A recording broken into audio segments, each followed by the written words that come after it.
할렐루야. 오늘도 새벽을 깨워 귀한 예배의 자리에 나오신 성도님들을 주님의 이름으로 환영합니다.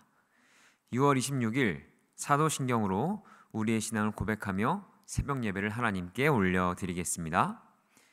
전능하사 천지를 만드신 하나님 아버지를 내가 믿사오며 그 외아들 우리 주 예수 그리스도를 믿사오니 이는 성령으로 잉태하사 동정녀 마리아에게 나시고 본디오 빌라도에게 고난을 받으사 십자가에 못 박혀 죽으시고 장사한 지 사흘 만에 죽은 자 가운데서 다시 살아나시며 하늘에 오르사 전능하신 하나님 우편에 앉아 계시다가 저리로서 산 자와 죽은 자를 심판하러 오시리라. 성령을 믿사오며 거룩한 공회와 성도가 서로 교통하는 것과 죄를 사하여 주시는 것과 몸이 다시 사는 것과 영원히 사는 것을 믿사옵나이다. 아멘.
오늘 우리에게 주시는 하나님의 말씀은 역대상 26장 1절부터 32절의 말씀입니다.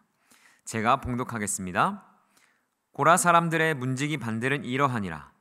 아삽의 가문 중 고레의 아들 무셀레메라.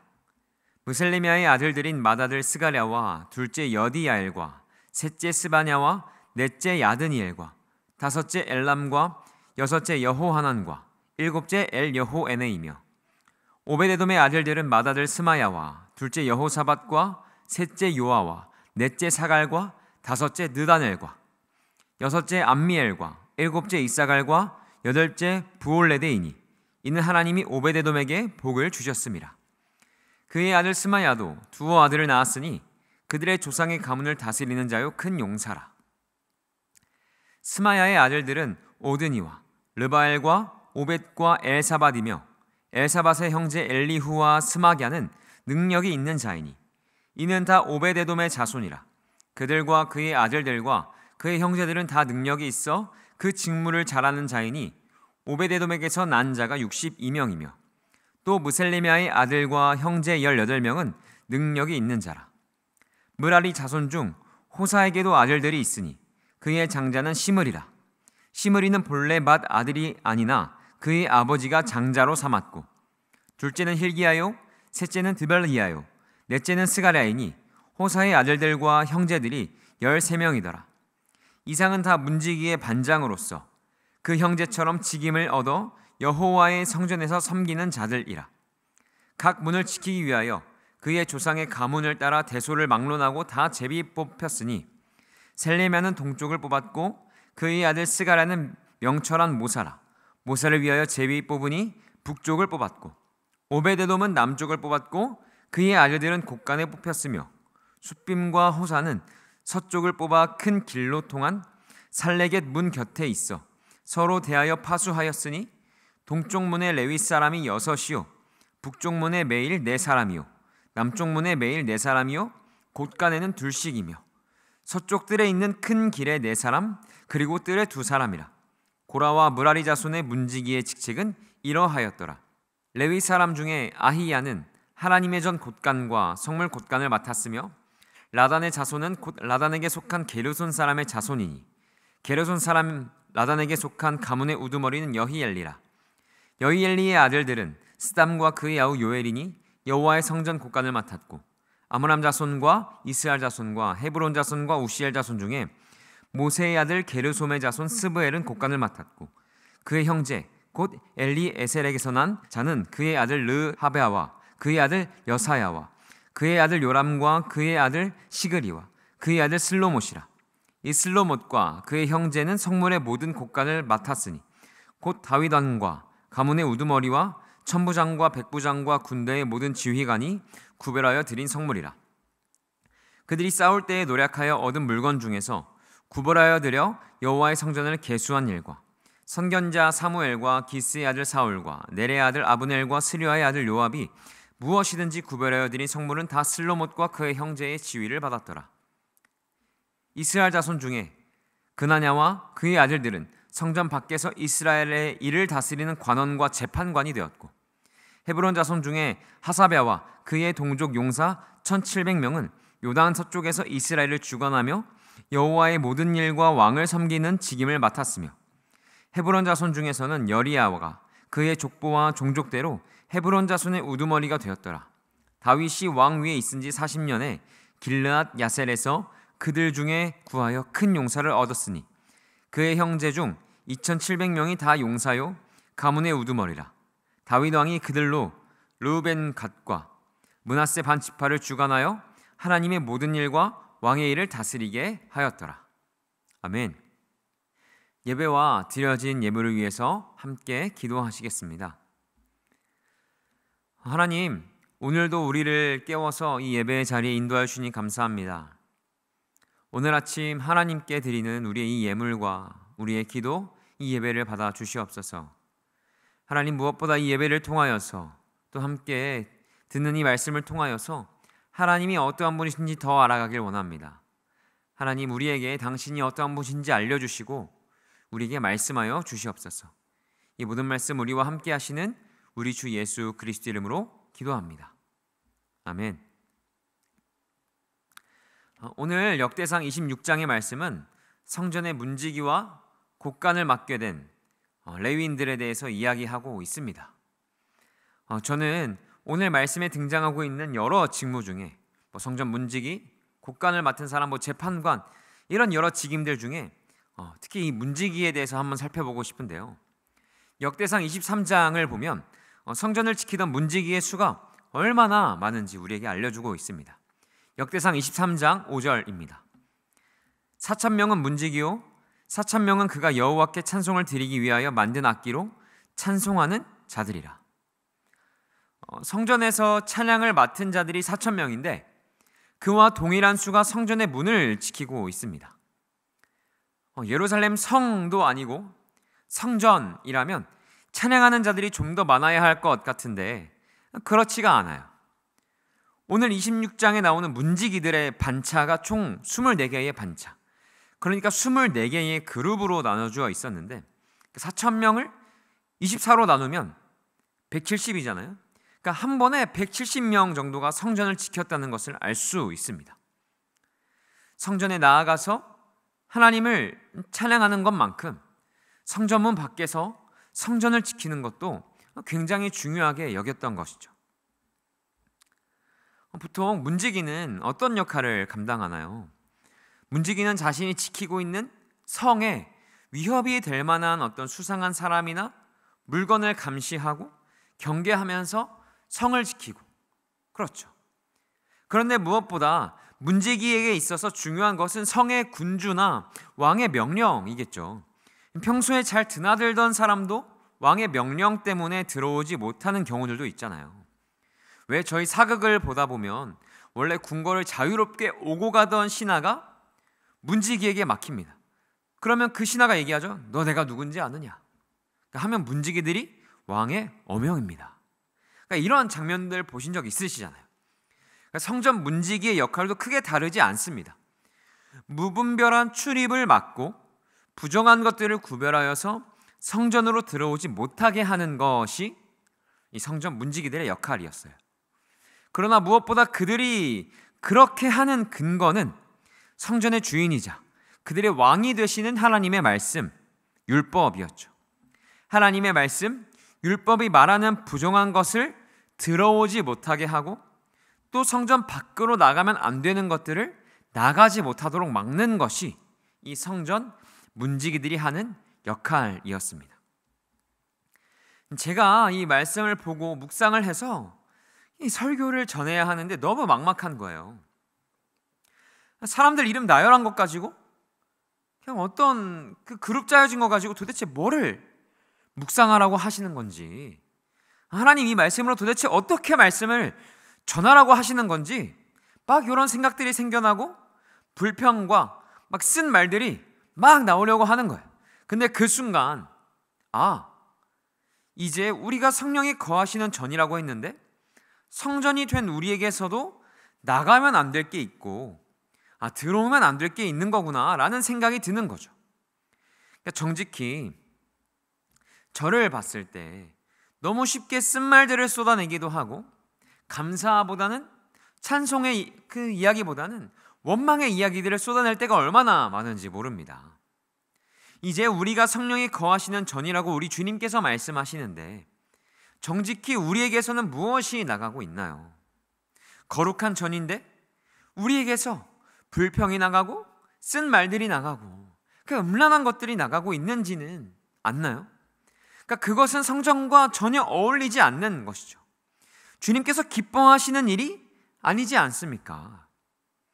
시편 141편 3절을 보면 다윗도 이렇게 고백해요.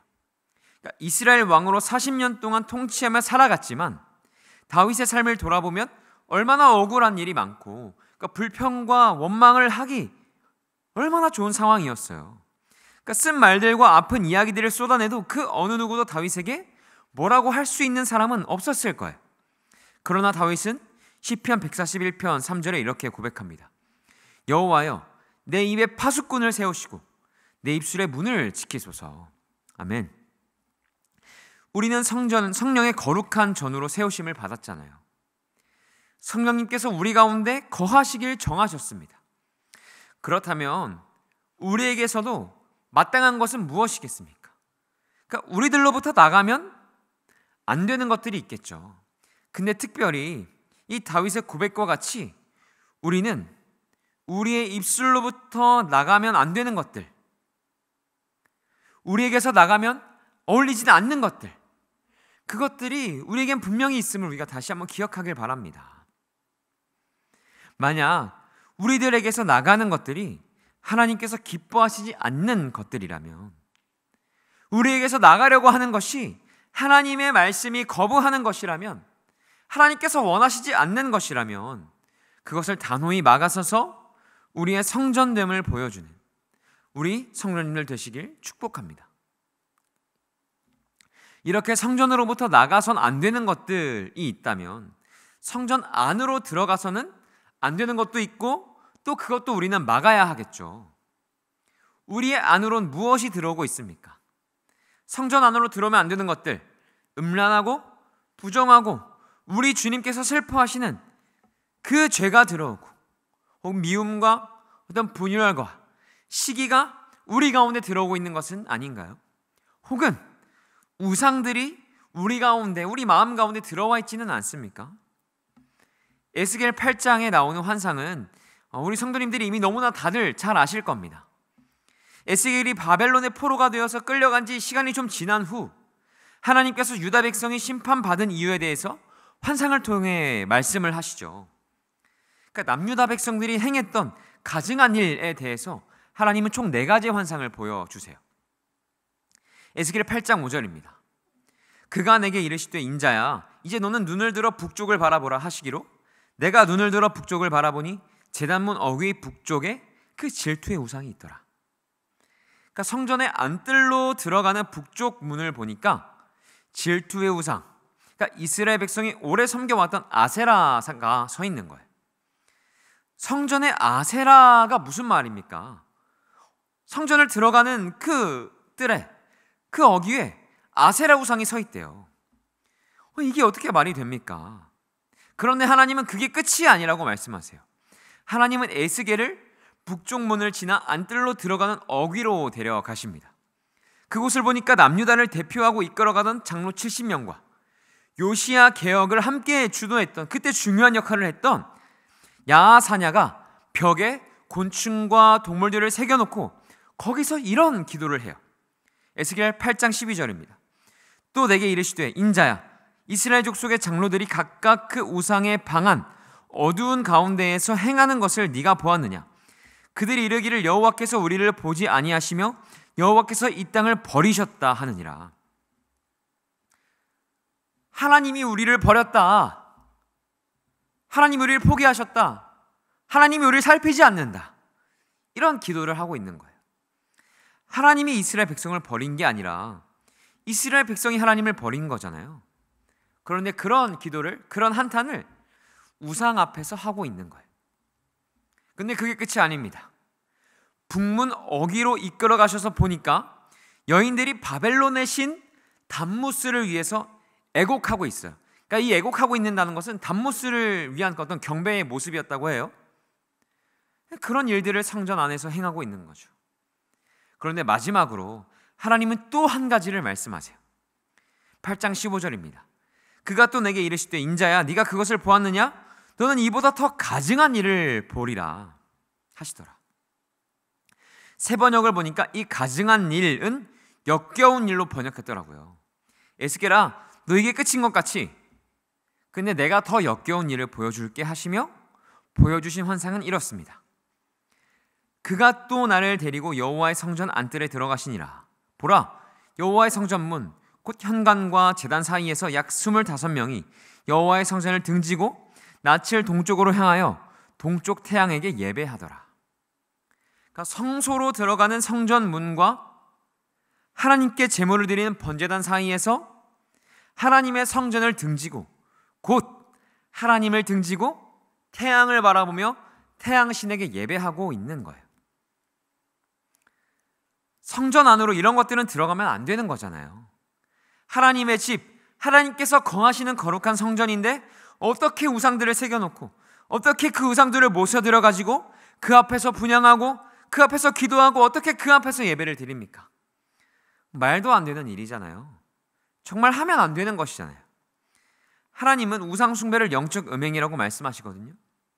하나님은 이스라엘 백성과 언약을 맺으시고는 예레미야서를 보면 신혼의 때, 그 언약을 맺은 때를 신혼의 때라고 하시는데, 나한텐 너밖에 없어. 너한테도 나만 있었으면 좋겠어. 너랑 나랑 같이 살자 라고 하셨는데 이스라엘 백성은 어떻습니까? 하나님 너무 좋죠. 근데 제가 길 가다가 너무 이뻐서 데려왔어요. 같이 살아도 되죠? 거실에서 재울게요. 안방은 안 데려갈게요. 거실에서 재울게요. 하나님, 제가 요즘 일하다가 너무 좀 힘들어서 제가 좀 위로를 삼고자 좀 데려왔습니다. 하나님, 안방 말고 저기 저 옷방에서 지내게 할게요. 이건 말이 안 되는 일이 아닙니까? 정말 있어서는 안 되는 일이잖아요. 그런데 정직히 때때로 우리들 가운데에도 이런 모습들을 보게 됩니다. 하나님도 계시고 우리의 마음 가운데 돈도 있고 내 명예도 있고 자식도 있고 온갖 여러 우상들이 내 마음에 자리 잡고 있음을 우린 때때로 보게 되지 않습니까? 하나님께서 슬퍼하실 거예요. 하나님 기뻐하지 않으실 겁니다. 우리들의 마음, 하나님께서 거하시는, 성령께서 거하시는 성전인 우리에게 무엇이 나가고 무엇이 들어오고 있습니까?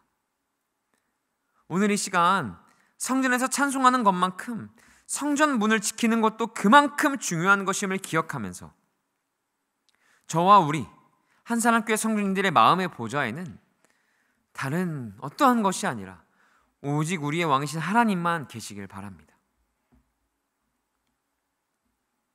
하나님의 말씀이 아니라면 나가지 말아야 하는 것이 있고, 하나님께서 기뻐하시지 않는 것이라면 들어오면 안 되는 것을 분명히 있음을 기억하시고, 우리가 성령께서 거하시는 전이 되었음을 기억하시면서 성전의 주인이 누구인지 다시 한번 점검하면서 오늘 하루를 살아내는 모든 성도님들 되시길 축복합니다.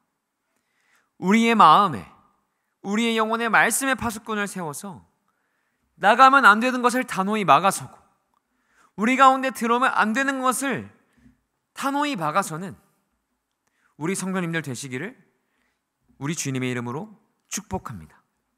이 시간 다 함께 주기도문으로 우리의 예배를 마치도록 하겠습니다. 하늘에 계신 우리 아버지여, 이름이 거룩히 여김을 받으시오며 나라가 임하시오며 뜻이 하늘에서 이루어진 것 같이 땅에서도 이루어지이다. 오늘 우리에게 일용할 양식을 주시옵고, 우리가 우리에게 죄 지은 자를 사하여 준 것 같이 우리의 죄를 사하여 주시옵고, 우리를 시험에 들게 하지 마시옵고 다만 악에서 구하시옵소서. 나라와 권세와 영광이 아버지께 영원히 있사옵나이다. 아멘.